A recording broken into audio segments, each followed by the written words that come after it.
बारामती का रुख करते हैं। धवल जी, आप बारामती गए हैं? लोकसभा के वक्त गया था, लेकिन अभी भी मैं वहां पर लोगों के साथ टच में हूँ। अच्छा, मतलब और हफ्ते अनुजा, में दो आप तीन गई? बार तो बात हो जाती है वहां। जी, अनुजा, आप गई बारामती? नहीं, पर्टिकुलरली बारामती नहीं गई हूँ।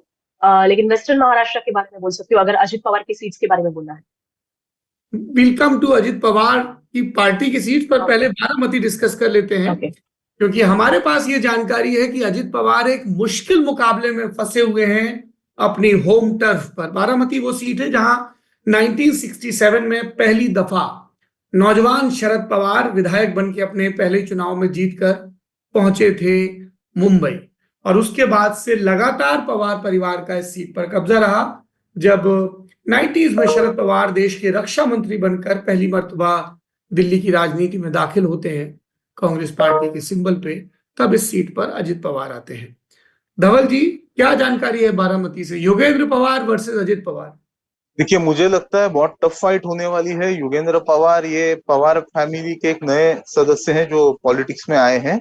और आज की तारीख में ऐसे देखा जाए तो बिल्कुल टफ फाइट दे रहे हैं अजीत पवार को। और देखिए, अभी तक जो मेरी मालूमात है वो ऐसी है कि शरद पवार साहब की जो लास्ट रैली है इस इलेक्शन, कैंपेन खत्म होने के पहले, वो बारामती में है। और सभी लोग, में जैसे इंग्लिश अंग्रेजी में कहते हैं, विद बेटेड ब्रेथ रुके हुए हैं कि पवार साहब क्या बोलेंगे इस रैली में। क्योंकि ये जहां तक मेरा ग्रास रूट इंफॉर्मेशन है वो ये है कि पवार साहब बिल्कुल तुले हुए हैं कि अजीत पवार को हराना है, कहीं ना कहीं तकलीफ में लाना है। आपको ये याद होगा 2 दिन पहले जब वो आंबेगांव चले गए थे, और वो कभी इतना डायरेक्ट कहते नहीं है, लेकिन उन्होंने वहां पर कहा कि दिलीप वळसे पाटिल जो एनसीपी के नेता हैं, और वो अजीत पवार के साथ चले गए और फिलहाल मंत्री भी है कैबिनेट में, कॉपरेशन मिनिस्टर। उन्होंने कहा तेना पाड़ा पाड़ा पाड़ा, मतलब उनको गिराओ गिराओ गिराओ।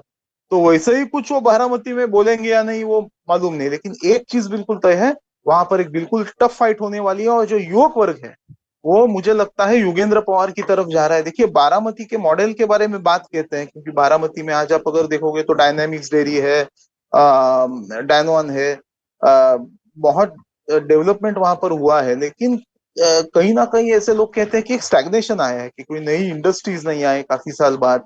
ब्यूटिफिकेशन वगैरह हुआ है, वो बात सही है, लेकिन आज भी उस कॉन्स्टिट्यूएंसी में बाहर बहुत सारे गांव है, सुपे है, मोरगांव, इस एरिया में बहुत पानी की किल्लत है।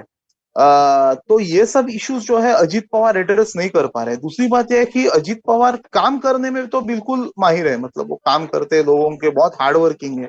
लेकिन उनका क्या होता है कि वो जिस तरीके से बात करते हैं लोगों से, वो बहुत थोड़ा ग्रफ तरीके से या रफ तरीके से वो बात करते हैं, तो काफी लोग हर्ट हो जाते हैं उनके इससे। और उनके आसपास अगर उनकी पार्टी में भी अगर देखा जाए तो 3-4 ऐसे गुट है लोकल लेवल पर कि जिनकी आपस में बनती नहीं है। तो और लोकसभा चुनाव के बाद भी जब करारी हार मिली उनको, और वो बहुत एम्बैरेसिंग था उनके लिए कि उनकी पत्नी का पराभव हो गया उनके बहन के सामने।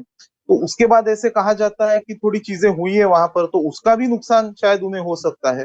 पर ओवरऑल मुझे लगता है दो चीजें यहाँ पर बारामती में अजीत पवार को बहुत ही टफ फाइट देनी होगी, क्योंकि आज तक इतनी टफ फाइट कभी हुई नहीं है बारामती में। क्योंकि उस बार उनका जो चैलेंजर है उनके घर से ही आता है, उनके सगे छोटे भाई का लड़का है। दूसरी बात है कि उनका गुट, मुझे लगता है कि आज की तारीख में 40 के आसपास एमएलए है उनके पास। तो उतने लोग चुन के नहीं आएंगे, ऐसा मेरा मानना है। काफी सारे लोगों का मानना है कि टफ फाइट है इन सारे एमएलए को। आप जिस संभावना का या आशंका का जिक्र कर रहे हैं, राजीव जी से उसी पे बात कर लेते हैं। क्या चुनाव के नतीजों के बाद पवार फिर से एक हो सकते हैं? राजदीप सरदेसाई। देखिए, ये पवार परिवार में जो फैमिली ड्रामा हो रहा है ना, उस पर एक ओटीटी सीरियल बननी चाहिए, जिसके आप स्क्रिप्ट राइटर बनिए, मैं डायरेक्टर बनता हूं और प्रोड्यूसर हम किसी से करवाते हैं। सौरभ भाई, ये क्या हो रहा है परिवार में? ये एक दूसरे के साथ मिलते हैं जब कोई गणेश चतुर्थी हो, कोई फैमिली में कोई शादी हो, लेकिन राजनीति में एक दूसरे के आमने सामने आ गए हैं।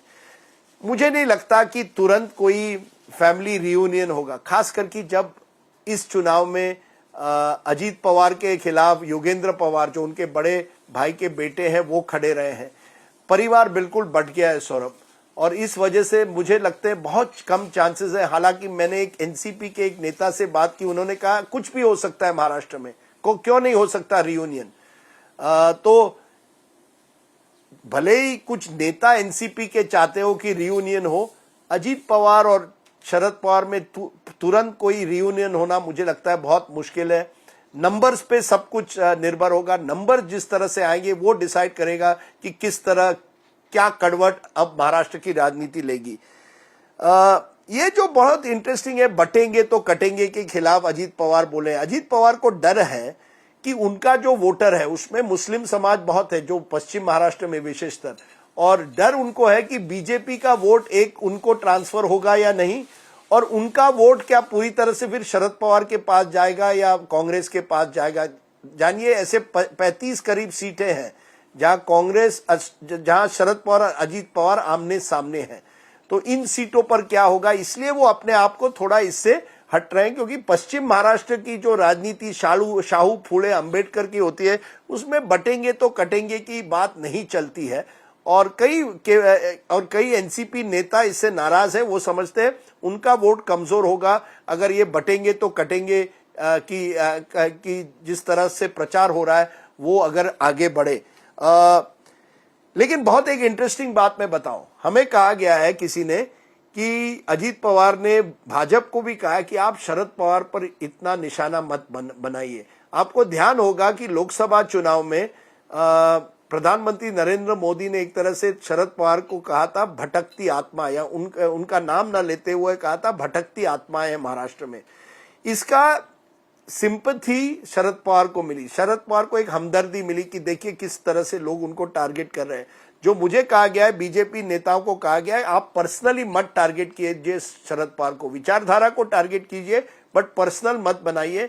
और अजीत पवार भी जानते हैं कि जितना वो पर्सनल बनाए, डायरेक्ट अटैक करे, उससे वो कमजोर होते हैं। उन्होंने ये भी माना है कि सुनेत्रा पवार को उन्होंने गलती की सुप्रिया सुळे के सामने रखकर बारामती में। तो ओवरऑल मैं कहूंगा कि ये सोची समझी रणनीति है उनकी कि वो नहीं चाहते इस बार ये चुनाव वो पर्सनल अटैक करे शरद पवार पर, और वो ये भी नहीं चाहते कि बीजेपी की जो हिंदुत्ववादी छवि है वो पूरी तरह से उनके साथ मिल जाए, क्योंकि उससे उनका जो वोट है पश्चिम महाराष्ट्र का, जहां वो गढ़ है उनका, वो उनसे कहीं खिसक ना जाए।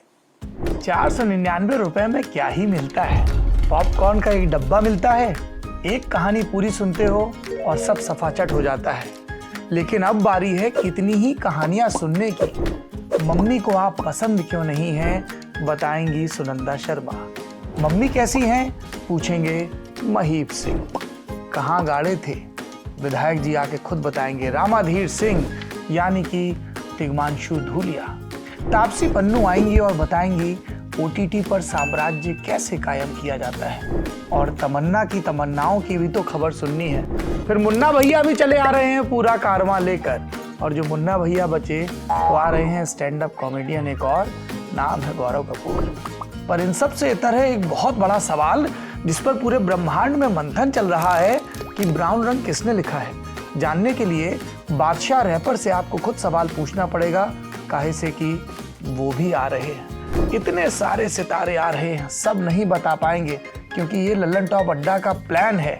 कोई पेपर तो है नहीं जो लीक हो जाए। 499 रुपए का टिकट है, 3 दिन की भरपूर मौज है। तारीख जल्दी से कैलेंडर पे कट्टम जीरो करके बना लीजिए, 22, 23 और 24 नवंबर। जगह है दिल्ली का नेशनल स्टेडियम, मेजर ध्यानचंद यानी दद्दा के नाम पर बना हुआ नेशनल स्टेडियम। और ये टिकट मिलेगा कहाँ? फटाक से जाइए thelallanTop.com की वेबसाइट पर, उसके माथे पे चमचमाता हुआ बैनर दिखेगा, ठोक दीजिएगा क्लिक, भर दीजिएगा डिटेल, मिल जाएगा आपको अपना टिकट। और मिलेंगे हम जो इस टिकट के उस पार की दुनिया, किस्से कहानों की, तजुर्बों की, ज्ञान की दुनिया को आपके सामने परोसेंगे। बहुत सारे सवाल होंगे, बहुत सारा गाना, बहुत सारी मस्ती और बहुत ही लल्लन टॉप किस्म के अनुभव। तो आइए लल्लन टॉप के सालाना उत्सव में लल्लन टॉप अड्डा में आपका भरपूर स्वागत है।